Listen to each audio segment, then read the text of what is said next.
is CBS News Miami. Good afternoon, and thank you for joining us. I'm Naja Sherman, and welcome to CBS News Miami's 4 p.m. Quickcast. Let's take a look at today's top stories. Off the top, police and federal agents under fire in Miami Gardens. One suspect is dead, multiple others in custody, and a family is demanding answers. CBS News Miami's Peter Dinch reports. The Miami Gardens police chief tells us that her officers were on a joint operation with ATF when their officers were fired at by subjects here at Northwest 161st Street and 27th Place just before 11 last night. She said one of the subjects died. 3 people were taken into custody.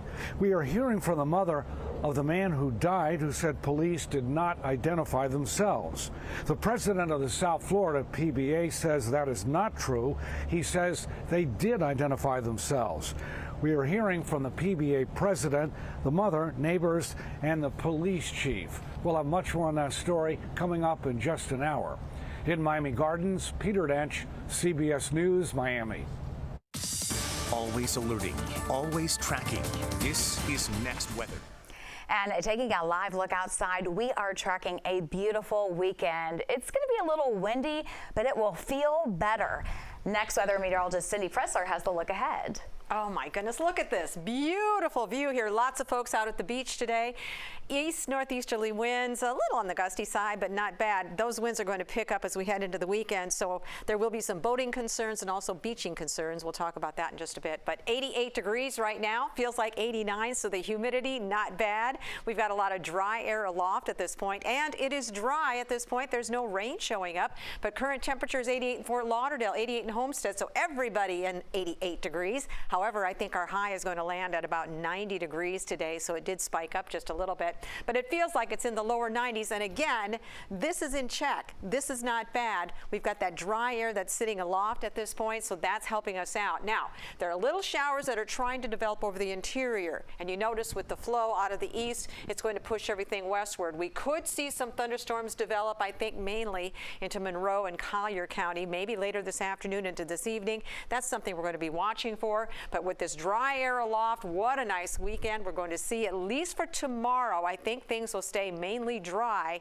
Maybe an isolated shower or storm, but overall looking good. Saturday morning, look at this throughout the day. Little spot shower maybe. I think Sunday we'll have a better chance as our winds turn a little bit more easterly. That'll bring in a little bit more moisture, and then we're going to see that chance for some showers and thunderstorms. Now, over the next 3 days, will take us through Monday. As you can see, we are showing some chances, maybe picking up a half an inch of rain, maybe a quarter of an inch of rain. And again, that just depends if we can get this rainy season thunderstorm action going in the afternoon. But overall, this looks like a good one. Those winds are going to be gusty, though, up to 25 miles per hour. East northeasterly both Saturday and Sunday. And finally, by Monday and Tuesday, then they'll start to subside. But overall, less oppressive. This is good to see.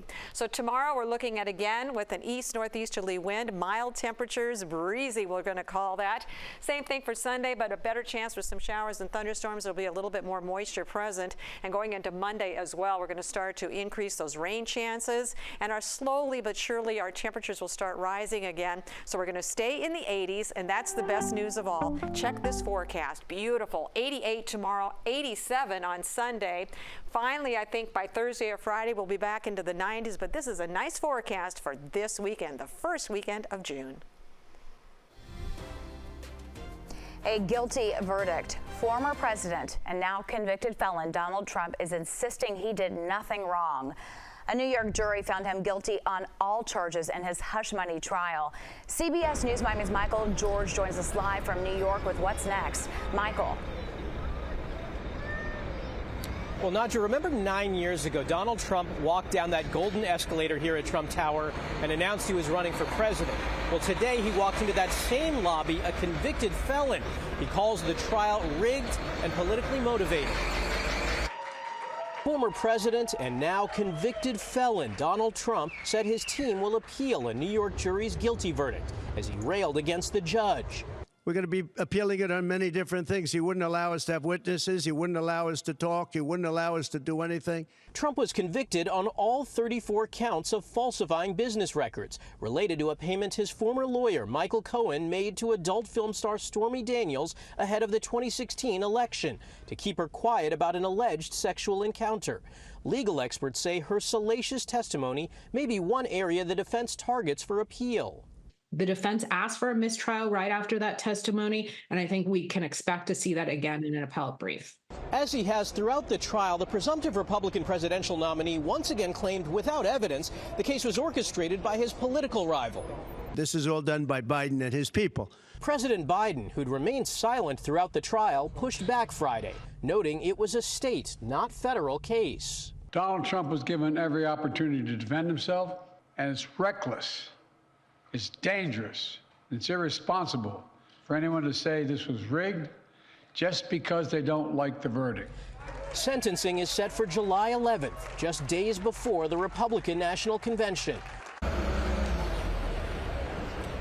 Now, even if Donald Trump takes the White House again, he can't pardon himself.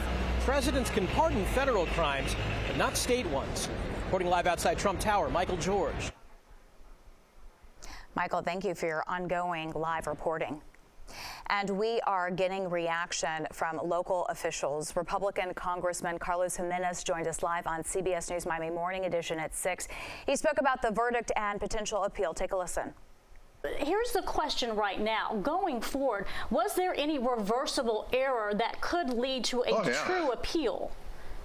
Oh, heck yeah. There's a ton of reversible errors. For one, there is some novel theory that this judge said that, look, you 12, there's 3 things that you can find him guilty of. Now, you all don't have to find him guilty of any one of them, but if you all 12 think that he's guilty of one of these, then you can go ahead and stretch this into a guilty verdict. I mean, the instructions were unbelievable. And one of those, by the way, was a violation of federal campaign law, and he denied the defense the ability to bring a federal campaign expert to testify for the defense.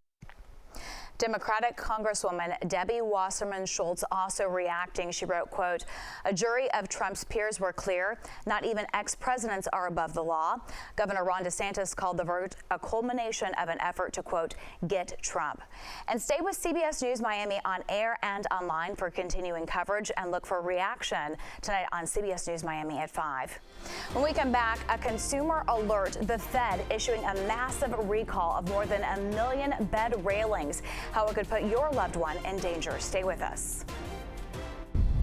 Welcome back to CBS News Miami's 4 p.m. Quickcast. Now at 4, Miami-Dade police say an investigation into a dangerous intersection led to an arrest. 22-year-old Frederick Simon was arrested. He faces several charges, including drag racing and resisting arrest without violence. According to the arrest report, back in April, several vehicles were blocking the intersection of Biscayne Boulevard and 36th Street in Miami. Police say Simon was the driver of one of those cars. He was doing donuts in that intersection. A person was killed after being hit by a car in Wilton Manors. Chopper 4 was over the scene this morning. This is near Powerline Road. We could see a car with a lot of damage to the windshield. The crash shut down eastbound Oakland Park Boulevard this morning. Traffic was backed up to I-95. The road is back open. Now to a consumer alert. Medical equipment company Medline Industries is recalling more than 1 million portable adult bed rails. That's after the deaths of 2 elderly women in care facilities. The Consumer Product Safety Commission says the users can become trapped within the rails or between the rails and the mattress and suffocate. Consumers are urged to stop using the bed rails immediately and contact Medline for a full refund. All right, get ready because hurricane season starts tomorrow. And so does Florida's Hurricane Preparedness Sales Tax Holiday. On your screen are some of the items that you'll be able to get tax-free. It is from June 1st to the 14th. That includes dog or cat food, $10 or less. Portable self-powered light sources, $40 or less. Certain radios, fuel tanks, and batteries, $50 or less. And portable generators for $3,000 or less. You can see the full list by going to our website, cbsmiami.com. The Florida Panthers, one win away from returning to the Stanley Cup Final. The Cats took down the New York Rangers in Game 5. The Panthers went down 1-0 in the second period. In the third period, Panthers got the puck off the turnover. The Panthers would go on to win 3-2. It's going to be a new challenge, you know. Everything starts from zero, and we know they're going to come with all energy, and we wanna match that. You know, we wanna be ready when the game starts. Why would we change a thing? We're playing really well right now. Like, keep the forecheck up, keep hitting pucks in behind to make them change sides, shoot the puck, try to score the next one. Game 6 will be tomorrow night in Sunrise. Game 7 will be in New York on Monday night if necessary. That's your CBS News Miami Quickcast. I'm Naja Sherman. Stay tuned for more news right here on CBS News Miami, and have a wonderful Friday.